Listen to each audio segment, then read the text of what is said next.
Jumpa lagi di kelas Miss Desi.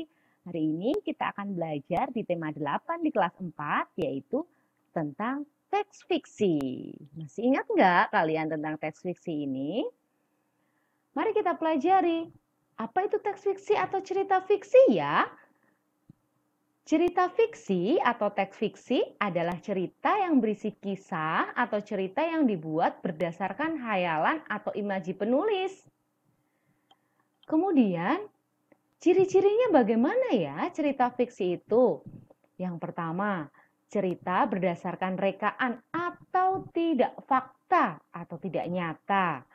Kemudian, tidak menggunakan sistematika baku. Dan yang ketiga adalah memiliki pesan moral dalam ceritanya.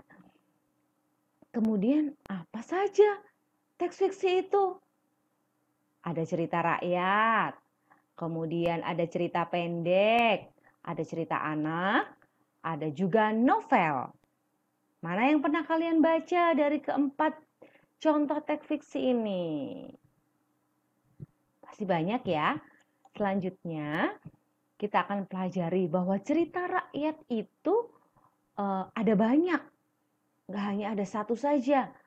Nah, apa saja ya? Yang pertama, cerita rakyat.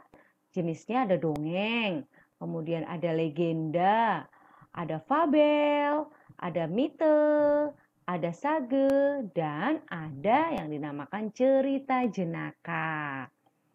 Mari kita bahas satu persatu. Yang pertama adalah cerita rakyat. Apa sih cerita rakyat itu? Cerita rakyat adalah cerita dari zaman dahulu yang hidup di kalangan rakyat dan diwariskan secara lisan. Nah, itu cerita rakyat. Bagian dari cerita rakyat itu ada dongeng.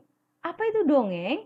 Dongeng adalah cerita fiksi yang diceritakan berulang-ulang dan bersifat menghibur serta mengandung nilai pendidikan. Selanjutnya ada legenda. Apa ya legenda itu? Legenda adalah dongeng asal mula terjadinya suatu tempat, peristiwa atau keberadaan suatu tempat. Contohnya legenda terjadinya Gunung Tangkuban Perahu. Itu termasuk salah satu legenda di Jawa Barat. Kemudian ada fabel. Fabel adalah cerita yang menggambarkan sifat dan budi pekerti manusia yang diperankan oleh hewan atau binatang. Contohnya ada si kancil dan buaya. Nah itu, kemudian kancil dan siput, itu adalah contoh dari fabel. Selanjutnya ada mite. Mite adalah cerita rakyat yang dianggap benar-benar terjadi, dianggap suci atau sakral, diperankan oleh tokoh kayangan ataupun tokoh supranatural. Selanjutnya ada sage. Apa itu sage? Sage adalah cerita lama yang berhubungan dengan sejarah dan menceritakan keberanian, kepahlawanan, kesaktian, dan keajaiban seseorang. Wah, ternyata seperti itu ya.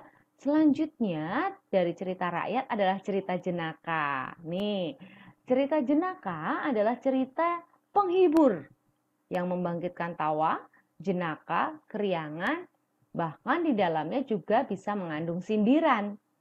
Selanjutnya, cerita pendek. Siapa yang pernah baca cerita pendek?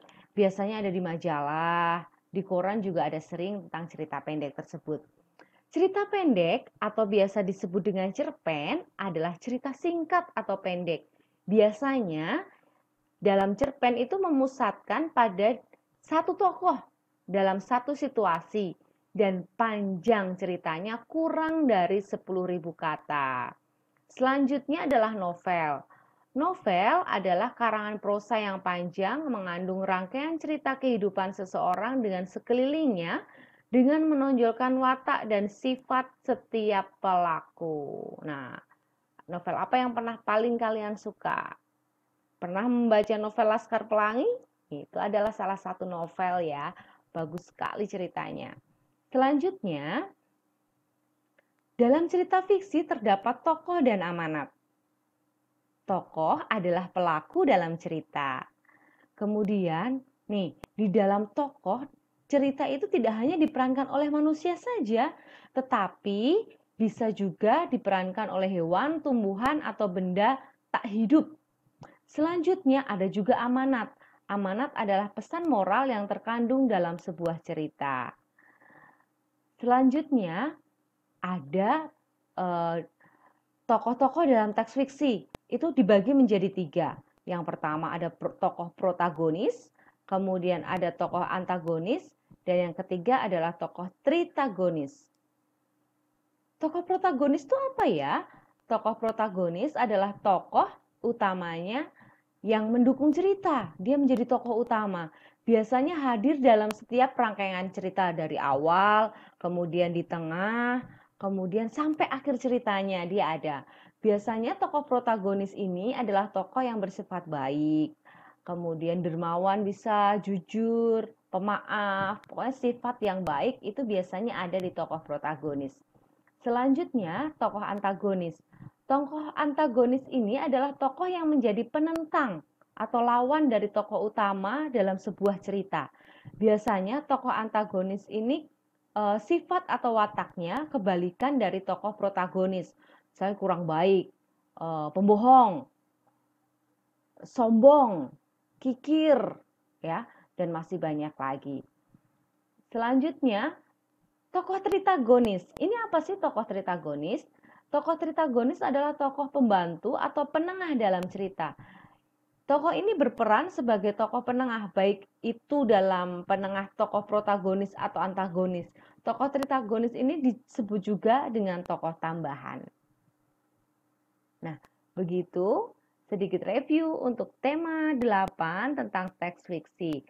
Di rumah aja, sekolah dari rumah, belajar di rumah. Menjadi generasi hebat. Terima kasih.